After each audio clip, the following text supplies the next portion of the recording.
I am Synth. I am wearing my old KFC uniform shirt, because I think it looks cool, and I always thought it looked cool. And it's the original. I don't even think it says KFC anywhere, unless it's on the back, but I can't see anything behind there, and I never will. I'm wearing this shirt because it's black, and it's got slick thingies over here, and I like that. And I am wearing these arm warmers because they make me feel like I'm like in a Tim Burton film, and they like make me think of like Jack Skellington, Hot Topic, when Hot Topic used to be goth. To me, this makes me look interesting. It makes me look interesting in the way that I want to look. But to other people, it's going to cause them to type things like "gay" in my comments sections, or "Queen Autism has entered the building." And they're gonna type this close together because they're typing on tiny little computers, because only tiny people think thoughts like that. It's true. Look it up. And so what's my point in telling you this?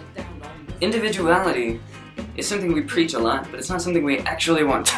I mean, people all the time are like, you know, just be yourself, man, just be yourself. But what's funny is then if yourself is something that steps outside of their realm of what is normal, then they're like, no, stop being yourself! You're not being like I expect people to be! What are you doing, you crazy? I love the dichotomy here. I love the conflicting, paradoxical message being, you know, sent out, which is like, you know, be who you are, do what you want, do what you feel, unless it messes with my head, unless it screws with me, unless it makes me feel uncomfortable, and then stop doing that crap, okay?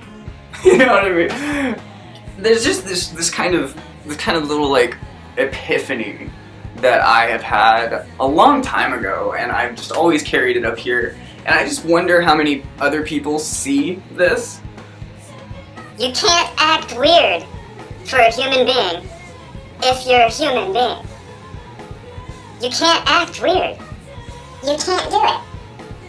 If we were trying to, like study the behavioral nature of dogs, right?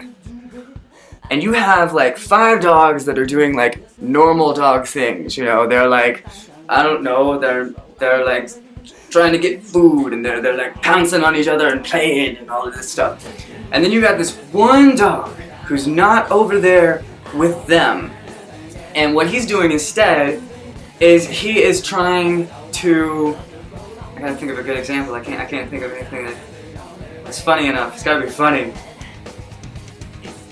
All dogs lick their own balls. That's not, I mean, that's funny, but it's just, they all do that. That's a normal dog thing to do. He is trying to stand on his head.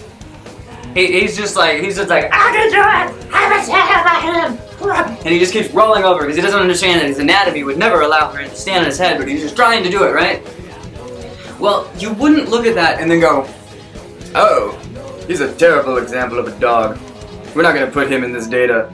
He doesn't represent dog kind. He's not acting like a normal dog, he's trying to stand on his head. That's not dog-like. Therefore, he can't really be much of a dog, can he? You're no dog! You're not like the other dogs! You can't even be called a dog! No, you wouldn't do that. You would factor it into your data. You'd be like, oh, well, apparently, really, in some cases, dogs act like this. Okay. So, I guess it all depends. And then you would factor it in, and you would add it to your definition of what a dog is and how they act. You're a human. You define what being a human is for the demographic of human beings that you represent. You define it. If you do it, that's what normal human beings who are like you do. Because you can't be weird because you just represent what your species is. You represent, you define it. If you do something different than the norm, you simply change reality, you flip the script. You don't go out of bounds, you just create different bounds.